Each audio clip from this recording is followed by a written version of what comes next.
इस वीडियो में मैं आपसे चर्चा करने जा रहा हूं पशु परिचर भर्ती परीक्षा के। जैसा कि थंबनेल में आपने देखा होगा जिसमें लिखा हुआ है क्या पशु परिचर भर्ती परीक्षा में कट ऑफ देखने को नहीं मिलेगी। ऐसा मैंने क्यों लिखा है उसका भी कारण बताऊंगा। और इसके अलावा इस वीडियो में मैं आपसे बात करने जाऊंगा फाइनल सिलेक्शन के लिए सेफ रैंक, क्योंकि आपने देखा होगा अधीनस्थ बोर्ड ने 2024 में जुलाई के बाद जितने भी रिजल्ट जारी किए हैं उन रिजल्ट में प्री डीवी रिजल्ट यानी कि जिन परीक्षा का आयोजन सिर्फ रिटन एग्जाम के बाद डायरेक्ट डीवी होता है, टाइपिंग नहीं होती है, उन एग्जाम में आपने देखा होगा प्री डीवी रिजल्ट जब आता है, डीवी से पहले जो रिजल्ट आता है रिटन एग्जाम का, उसमें वो रैंक बताते हैं।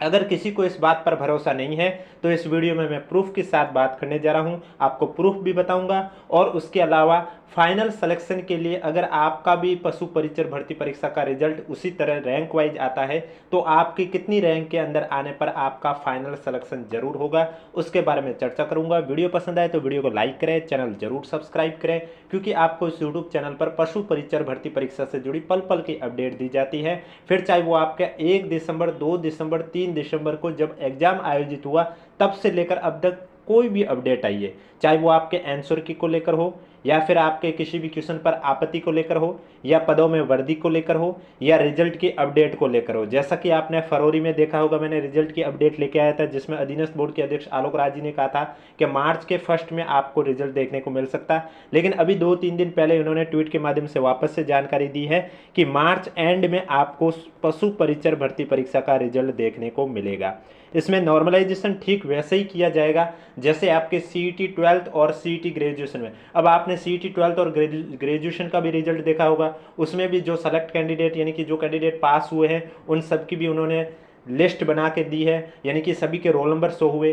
तो ठीक इसी तरह पशु परिचर भर्ती परीक्षा में भी आपको रैंक वाइज अगर रिजल्ट देखने को मिला तो उसमें आपको कट ऑफ देखने को नहीं मिलेगी। ऐसा क्यों, उसका भी मैं आपको आगे प्रूफ बताऊंगा। लेकिन उससे पहले एक बार वीडियो को लाइक कर लीजिए और चैनल भी जरूर सब्सक्राइब कर लीजिए। तो जैसा कि आप सभी को मालूम है पशु परिचर भर्ती परीक्षा में दो नहीं 4-5 दिन पहले आपके लगभग 5 तारीख के करीबन 499 पदों में वर्दी को लेकर नोटिस जारी किया था अधीनस्थ बोर्ड के द्वारा, जिससे अब यह भर्ती परीक्षा आपके 6433 पदों पर आयोजित की जा रही है, जिसमें से नॉन टीएसपी के 5713 पद है और टीएसपी के 720 पद है। और ये भी मैं वीडियो में बता चुका हूँ एक अलग वीडियो में, जिसमें मैंने आपको बताए थे कि 499 पद है वो कौन सी कैटेगरी में कितने पद ऐड हुए, यानी कि जनरल में कितने ऐड हुए, एससी में कितने ऐड हुए, एसटी में कितने ऐड हुए, ओबीसी में कितने ऐड हुए, एमबीसी में कितने ऐड हुए, ईडब्ल्यूएस में कितने ऐड हुए, टीएसपी में जनरल एससी एसटी में कितने ऐड हुए, मैं ऑलरेडी बता चुका हूँ। अगर वो अभी तक वीडियो नहीं देखा है तो दोनों वीडियो, यानी कि एक वीडियो जिसमें मैंने आपको 499 पदों में वर्दी होने से पर शीट कॉम्पिटिशन कितना होता वो, और दूसरा वीडियो जिसमें मैंने आपको 499 पदों में वर्दी हुई है जिससे कौन सी कैटेगरी में कितने पद ऐड हुए हुए, दोनों वीडियो अगर अभी तक आपने नहीं देखे हैं तो लिंक नीचे डिस्क्रिप्शन में दिए हुए आप जाके देख सकते हैं। तो अब तो पहले तो मैं आपको जो थंबनेल में मैंने लिखा है क्या कट ऑफ देखने को नहीं मिलेगी, ये मैंने इसलिए लिखा है क्योंकि मैं आपको प्रूफ बता रहा हूं। क्योंकि मैंने आपको पहले भी कहा था जुलाई के बाद अधीनस्थ बोर्ड द्वारा जितने भी रिजल्ट जारी हुए, चाहे आप अधीनस्थ बोर्ड की वेबसाइट पे जाके ये पीडीएफ डाउनलोड कर सकते हैं। सबसे पहले आपको ये दिखाई दे रही है स्क्रीन पर हॉस्टल सुप्रीडेंट ग्रेड सेकंड भर्ती, इसका एग्जाम हुआ, उसके बाद इसका जो रिजल्ट आया था वो आपके 16 अक्टूबर के पास करीब, इसका 15-16 अक्टूबर के करीब रिजल्ट आया था 2024 में। तो उस रिजल्ट में आप देख लो उस पीडीएफ में आपको कुछ उस तरह से ही देखने को मिला, जिसमें आप देख सकते हैं पदों के बारे में बताया था और यहाँ पर लिखा हुआ आप देख सकते हैं इसी क्रम में स्टूडेंट द्वारा ऑनलाइन आवेदन में दर्ज सूचना और मुख्य परीक्षा में प्राप्तांकों के आधार पर उत्तीर्ण स्टूडेंट की श्रेणीवार वरीयता सूची तैयार की गई है। उत्तीर्ण अभ्यर्थियों का वरीयता क्रम, रोल नंबर और श्रेणी निम्नानुसार है। यानी कि इस पीडीएफ में सिर्फ और सिर्फ स्टूडेंट के रोल नंबर बताए जा रहे हैं, उनकी रैंक कौन सी है वो बताई जा रही है और कौन सी कैटेगरी है।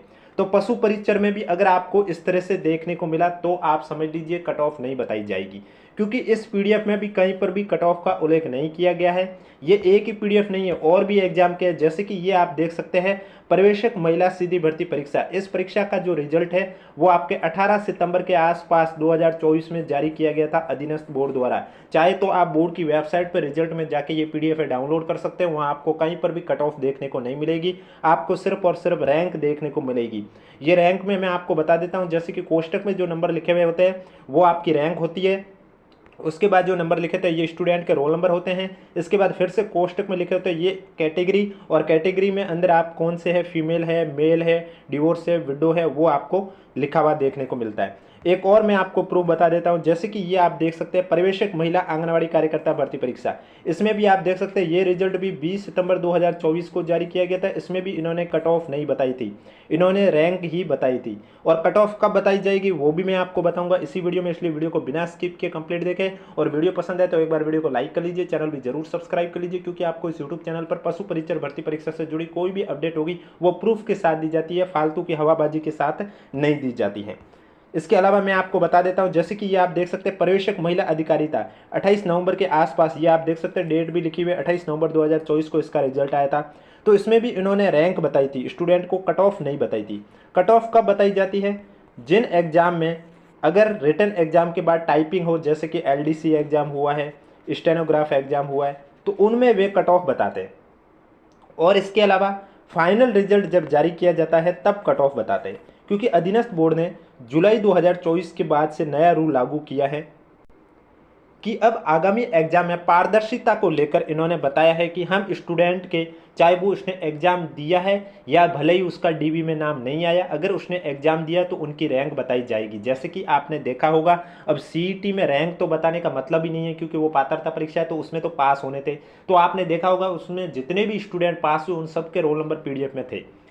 तो इसी तरह इन एग्जाम में क्या रैंक भी बताई जाएगी। तो वो जब रिजल्ट आएगा पशु परीक्षण भर्ती परीक्षा का, तब मैं आपको क्या क्या बताऊंगा, मैं आपको पहले ही बता देता हूं। पशु परीक्षण भर्ती परीक्षा का रिजल्ट आते ही सबसे पहले तो मैं आपको बता दूंगा कि DB के लिए आपके, जैसे कि कल मैंने आपको बताया था, वैसे ही मैं आपको जिन स्टूडेंट की जो रैंक है वो पता चल जाएगी, और DB के लिए कौन कौन सेलेक्ट होंगे उसके बारे में बता दूंगा, फाइनल रिजल्ट के लिए कौन सेलेक्ट होंगे उसके बारे में भी बता दूंगा। लेकिन फिलहाल मैं आपको ये बता रहा हूँ देखनी कैसी है, अगर आप रिजल्ट के समय देखना चाहते हो तो आपको कैसे देखनी है उसके बारे में इस वीडियो में बताऊंगा। और इसके अलावा नॉर्मलाइजेशन से कौन सी शिफ्ट को फायदा होगा, यानी कि आपने देखा होगा CET 12th हुआ, CET ग्रेजुएशन हुआ, उनमें भी नॉर्मलाइजेशन हुआ था। रिजल्ट आया तब स्टूडेंट के मार्क्स नहीं बताए थे, और स्टूडेंट को पता नहीं चल रहा था कि नॉर्मलाइजेशन में किस शिफ्ट में कितने नंबर बढ़े कितने नंबर घटे। लेकिन फिर भी मैं आपके लिए वीडियो लेके आया था रिजल्ट आने पर, और मैंने आपको बताया था, और वही जब मार्क्स जारी हुए थे तो वही सेम प्रोसेस रहा था कि कौन सी शिफ्ट में कितने नंबर बढ़े थे, जो मैंने बताया वही हुबहू हुआ था। तो ठीक इसी तरह पशु परीक्षण का भी जब रिजल्ट आएगा आपके मार्च के एंड तक, तब आपका नॉर्मलाइजेशन में कौन सी शिफ्ट, यानी कि टोटल 6 शिफ्ट है, उसमें कौन सी शिफ्ट में कितने नंबर बढ़े हैं, कौन सी शिफ्ट में कितने नंबर घटे, वो रिजल्ट आने पर आपको इसी यूट्यूब चैनल पर देखने को मिलेगा, इसलिए चैनल जरूर सब्सक्राइब करें। तो अब मैं आपको बात करने जा रहा हूं मेन यही कि आपको रैंक अगर देखने को मिली तो आपको कट ऑफ देखने को नहीं मिलेगी, क्योंकि ये नया रूल लागू किया है। अब देखते हैं पशु परीक्षण भर्ती परीक्षा में भी अगर ये रूल फॉलो होता है तो आपको फाइनल रिजल्ट के लिए कितनी रैंक के अंदर आने पर आपका फाइनल सिलेक्शन होगा उसके बारे में बता देता हूं। तो जैसे कि उसके लिए सबसे पहले आपको पता होना चाहिए कि फाइनल पद कितने हैं हर कैटेगरी में। यानी कि सबसे पहले मैं जनरल कैटेगरी में बात करूं तो जनरल कैटेगरी में आप देख सकते हैं जनरल के 1443 पद है। तो स्टार्टिंग के जो 1443 पद रैंक होगी, यानी कि जब ये रैंक वाला रिजल्ट आपका आएगा तब आप देख लेना, अगर आपकी भी रैंक 1443 के अंदर आ रही है, फिर चाहे आप किसी भी कैटेगरी से हो, चाहे आप SC से हो, चाहे ST से हो, चाहे OBC से हो, अगर आपकी रैंक 14, जैसे कि ये मैं एग्जाम्पल के थ्रू बता रहा हूँ, ये मैंने पुराना एग्जाम का कोई रिजल्ट है उसके माध्यम से आपको समझाने के लिए लिया है। तो यहाँ आपको जैसे कि जनरल में 1443 रैंक यहाँ पर दे रखी है, आप देख सकते हैं। इससे पहले OBC की भी आ रहे हैं, ST की भी आ रही है, लेकिन वो जनरल से काउंट हो जाएंगे। इसलिए 1443 के अंदर अगर आपकी रैंक आ रही है तो आपका फाइनल सिलेक्शन हो जाएगा जनरल कैटेगरी वालों का, और SC ST का भी अगर इनके अंदर रैंक आ रही है तो उनका भी सिलेक्शन हो जाएगा। बाकी कैटेगरी वालों को कैसे चेक करनी है, जैसे कि SC कैटेगरी का मैं मान के चलूँ तो मैं बता देता हूँ, SC कैटेगरी में आपके 634 पद है जनरल कैटेगरी के, आप चाहे देख लेना, ऊपर PDF दे रखी है, और PDF आपको हमारे टेलीग्राम चैनल पर भी देखने को मिल जाएगी, जिसका लिंक नीचे डिस्क्रिप्शन में दिया हुआ है। मैं पहले आपको बता देता हूँ कौन सी भर्ती में कितने पद है, जिससे कि आपको पता चल सके। बाकी जैसे कि आप देख सकते हैं अनुसूचित जाति, सभी कैटेगरी में जनरल की बात कर रहा हूँ मैं। अनुसूचित जाति यानी कि SC कैटेगरी में आप देख सकते हैं 634 पद है। अनुसूचित जनजाति यानी कि ST कैटेगरी में आप देख सकते हैं 476 पद है। अन्य पिछड़ा वर्ग यानी कि OBC कैटेगरी में आप देख सकते हैं 832 पद हैं। अति पिछड़ा वर्ग यानी कि MBC कैटेगरी आप देख सकते हैं 200 पद हैं। इसके अलावा आप देख सकते हैं आर्थिक रूप से कमजोर वर्ग यानी कि EWS कैटेगरी आप देख सकते हैं 399 पद। 12 जिले की शहरी जनजाति में जनरल कैटेगरी के 18 पद आप देख सकते हैं। उसके बाद हॉरिजॉन्टल रिजर्वेशन और टीएसपी। टीएसपी में आप देख सकते हैं जनरल कैटेगरी में जनरल के 253 पद हैं, अनुसूचित जाति यानी कि एससी कैटेगरी के 26 पद हैं, और एसटी कैटेगरी की बात करें तो इसमें आप देख सकते हैं 227 पद है। तो अब मैं आपको बात करने जा रहा हूँ आपको अपनी रैंक कैसे चेक करनी होगी, फाइनल सिलेक्शन आपका होगा या नहीं होगा जब रिजल्ट आएगा तब, उसके बारे में बताने जा रहा हूँ। तो सबसे पहले मैंने जनरल कैटेगरी की बात की है कि जो जनरल कैटेगरी से है अगर उनकी रैंक 1443 के, मैं मोटे मोटे तौर पे बता रहा हूँ आपको, 1443 के अंदर अगर उसकी रैंक आ रही है तो उनका फाइनल सिलेक्शन जरूर होगा। अब अगर मैं एससी कैटेगरी की बात कर रहा हूँ, कोई स्टूडेंट है वो कह रहा है कि मेरी रैंक टोटल ओवरऑल में देखा जाए तो वो कहना चाहता है कि एससी कैटेगरी से है और उसकी रैंक 1453 है, तो क्या उसका सिलेक्शन होगा? तो उसका सिलेक्शन होगा। क्यों? क्योंकि मैंने अभी आपको कहा था कि 1443 तक जो स्टूडेंट है वो जनरल से सेलेक्ट हो जाएंगे। अब एससी कैटेगरी का स्टूडेंट अगर अपनी रैंक देखना चाहेगा और उसकी रैंक अगर 1443 के बाद की है तो उसे काउंट कहाँ से करना होगा एससी कैटेगरी में? उसे अपनी कैटेगरी के स्टूडेंट, क्योंकि सभी के रोल नंबर के अंदर कैटेगरी लिखी होती है, तो 1443 के बाद से काउंट करना स्टार्ट करना होगा। उससे पहले अगर उसकी कैटेगरी का कोई स्टूडेंट है, जैसे कि एससी कैटेगरी की बात कर रहा हूँ, तो एससी कैटेगरी में कोई स्टूडेंट है तो उसे चेक करने की कोई ज़रूरत नहीं, क्योंकि उसका सिलेक्शन जनरल कैटेगरी से हो चुका है। अब उसको अपनी रैंक देखनी है तो 1443 से बाद से काउंट करना शुरू करना होगा। इसी तरह आप देख सकते हैं जब मैं आपको दिखाने जा रहा हूं, तो जैसे कि मैंने अभी आपको बताया था एससी कैटेगरी में 1453 की रैंक है तो उसको अपनी कैटेगरी में पहली रैंक मिली है, इसका मतलब उसका सिलेक्शन हो जाएगा, क्योंकि एससी कैटेगरी में जनरल में 634 पद है। तो यहाँ से काउंट करना शुरू करेंगे स्टूडेंट। मैं आपको मोटे मोटे तौर पे बता रहा हूँ कि कैसे चेक करना है। तो एससी कैटेगरी का कोई स्टूडेंट है तो उससे चेक करना है 1443 के बाद से, और उसके बाद अपनी रैंक चेक करनी है। अगर उसकी रैंक 634 के अंदर आ रही है तो उसका फाइनल सिलेक्शन जरूर होगा। इसके बाद मैं बात करने जा रहा हूँ एसटी कैटेगरी की। एसटी कैटेगरी में जैसा कि बात करें अनुसूचित जनजाति की, तो उसमें आपके जनरल कैटेगरी के 476 पद हैं। तो इस भी स्टूडेंट को 1443 के बाद से काउंट करना है। अब जैसे कि आप देख सकते हैं रैंक 1447 वाला स्टूडेंट अपनी रैंक देखेगा एसटी कैटेगरी में, तो एसटी कैटेगरी में इसकी रैंक आई है दूसरी, क्योंकि आप देख सकते हैं 1443 के बाद से इसने काउंट करना शुरू किया, तो 1444 पर एक स्टूडेंट है और उसके बाद डायरेक्ट 1447 पर दूसरा स्टूडेंट है, तो इसका भी सिलेक्शन होगा, क्योंकि एसटी कैटेगरी में 476 तक पद में अगर आपका नाम आ रहा है तो आपका सिलेक्शन है। इसके बाद मैं बात करने जा रहा हूँ ओबीसी कैटेगरी की। ओबीसी कैटेगरी वालों के लिए फाइनल सिलेक्शन के लिए सेफ रैंक बताने जा रहा हूँ। तो ओबीसी में टोटल 832 है। कितने पद हैं? 832 पद हैं। तो वो स्टूडेंट कैसे चेक करेंगे? तो ओबीसी वाले भी 1443 के बाद से सिलेक्ट करना स्टार्ट करेंगे। जैसे कि मैं 1452 वाले रैंक वाले स्टूडेंट की ओबीसी कैटेगरी में रैंक बताऊं, तो ओबीसी कैटेगरी में इसकी रैंक इससे पहले 1, 2, 3 स्टूडेंट आ रहे हैं, यानी कि इसकी जो रैंक होगी वो चौथी रैंक होगी ओबीसी कैटेगरी में। और जबकि ओबीसी कैटेगरी में कितने पद हैं? 832, तो यानी कि इसका भी फाइनल सिलेक्शन जरूर होगा। बस आपके दस्तावेज सभी सही होने चाहिए। दस्तावेज सत्यापन में अगर कोई प्रॉब्लम हुई, डॉक्यूमेंट में कोई प्रॉब्लम हुई, और डॉक्यूमेंट में कौन कौन से दस्तावेज तैयार करने हैं इस पर भी मैं अलग से वीडियो लेके आऊँगा इसी यूट्यूब चैनल पर। इसलिए अगर अभी तक आपने चैनल सब्सक्राइब नहीं किया तो चैनल जरूर सब्सक्राइब करें। एमबीसी कैटेगरी की बात करें तो एमबीसी कैटेगरी में भी आप देख सकते हैं, जैसे कि आपको मालूम है 200 पद है फाइनल सिलेक्शन के लिए, तो आपको 1443 रैंक के बाद से काउंट करना शुरू करना होगा। जैसे कि मैं मान लेता हूं 1450 रैंक वाली को मैं चेक करना चाहता हूं, तो ये अपनी कैटेगरी में पहली रैंक पर है। 1443 के बाद डायरेक्ट 1450 पर एमबीसी कैटेगरी का स्टूडेंट आ रहा है, यानी कि एमबीसी कैटेगरी में 200 को लेना है और इसकी पहली रैंक है तो इसका भी सिलेक्शन होगा। इसके बाद नेक्स्ट कैटेगरी आती है आपकी ईडब्ल्यूएस कैटेगरी। तो ईडब्ल्यूएस कैटेगरी के स्टूडेंट को कैसे चेक करना होगा? उनके लिए उन्हें पता होनी चाहिए उनकी कैटेगरी में कितने पद है, तो 399 पद है। अब 399 पद है तो ईडब्ल्यूएस वाले कैंडिडेट को भी 1443 के बाद से काउंट करना शुरू करना होगा। जैसे कि मैं मान लेता हूँ 1451 रैंक वाला कैंडिडेट अपनी रैंक देखना चाहता है ईडब्ल्यूएस कैटेगरी में, तो ईडब्ल्यूएस कैटेगरी में उसकी रैंक होगी फाइनल सिलेक्शन के लिए पहली रैंक होगी और उसका भी सिलेक्शन जरूर होगा।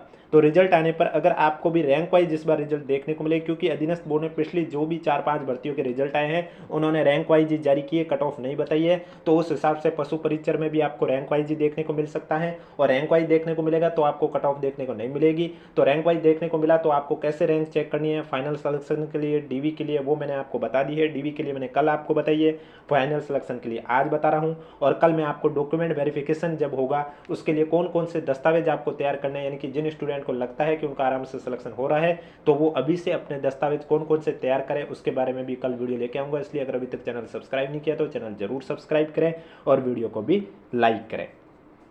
इसके बाद मैं आपसे बात करने जा रहा हूं शहरी जनजाति।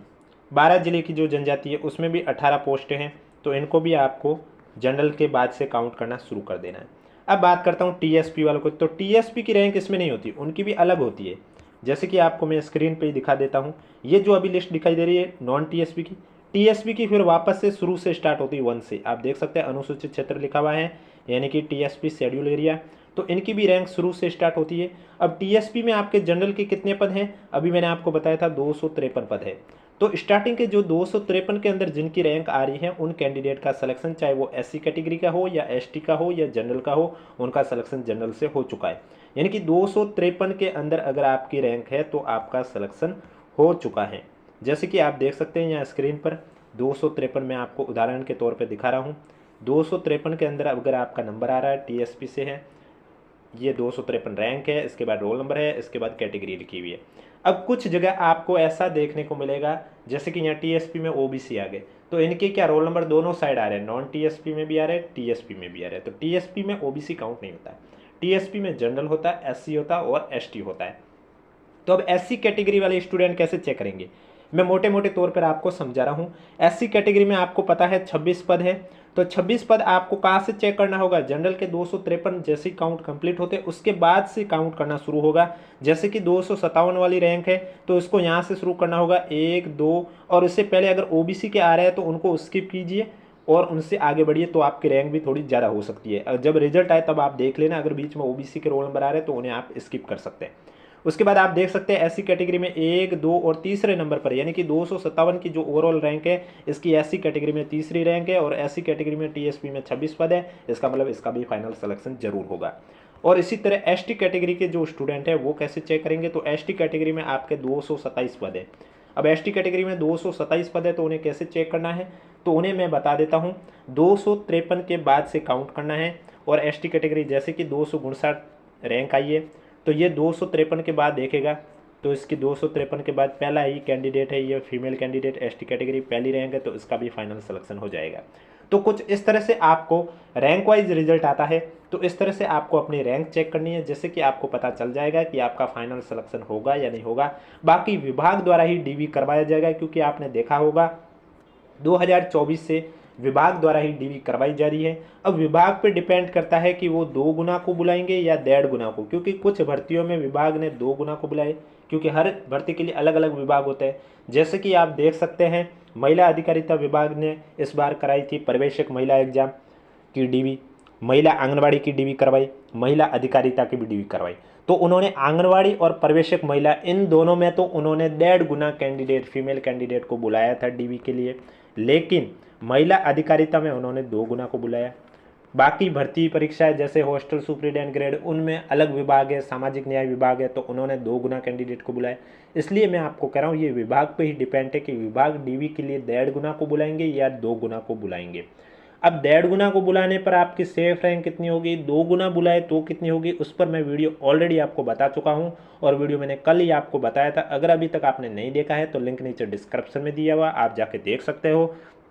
बाकी परीक्षा पर आपके स्कोर कार्ड तो जारी नहीं होंगे, लेकिन आपको मैं हर वीडियो में बताता हूं, क्योंकि हो सकता है कुछ स्टूडेंट आज पहली बार मेरा वीडियो देख रहे हैं, इसलिए मैं वीडियो के लास्ट में सबसे पहले आपसे नॉर्मलाइजेशन और स्कोर कार्ड का वीडियो बार बार मैं बात करता हूं, इसी वजह से, क्योंकि कुछ स्टूडेंट पहली बार वीडियो देख रहे हैं तो उनको भी समझ में आ सके।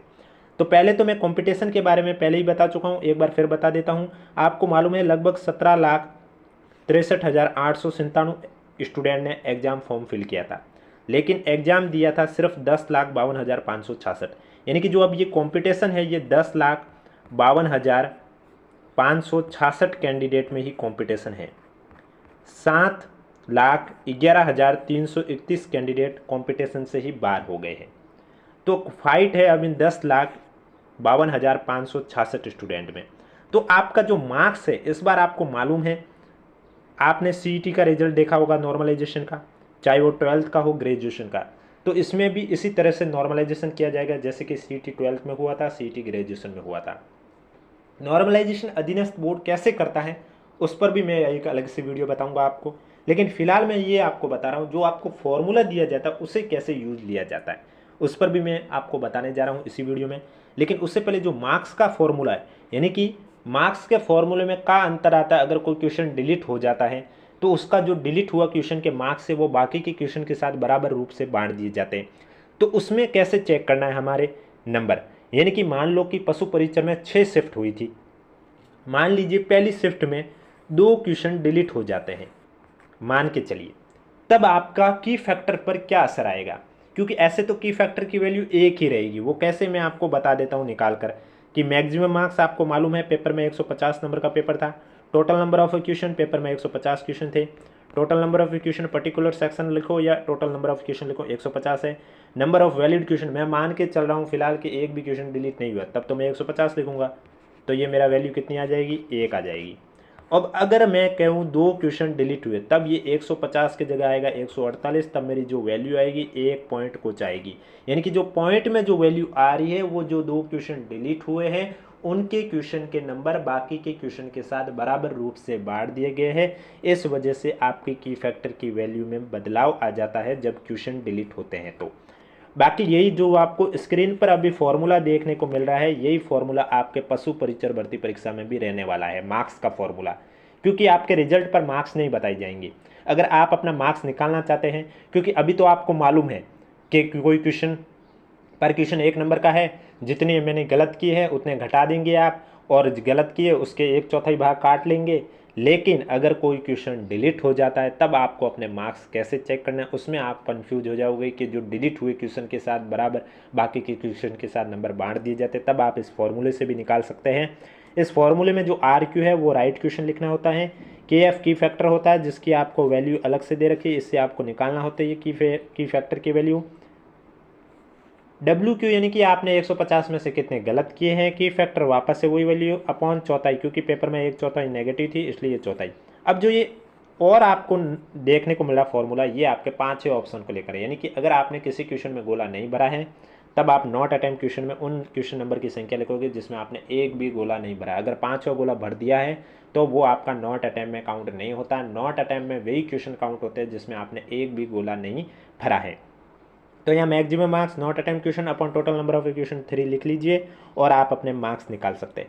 इसके बाद आप अगर जब रिजल्ट आए तभी आप चेक करना चाहते हैं कि नॉर्मलाइजेशन में मेरी शिफ्ट में नंबर बढ़ा है या घटा है, तब भी आपको नॉर्मलाइजेशन का फॉर्मूला यही देखने को मिलेगा।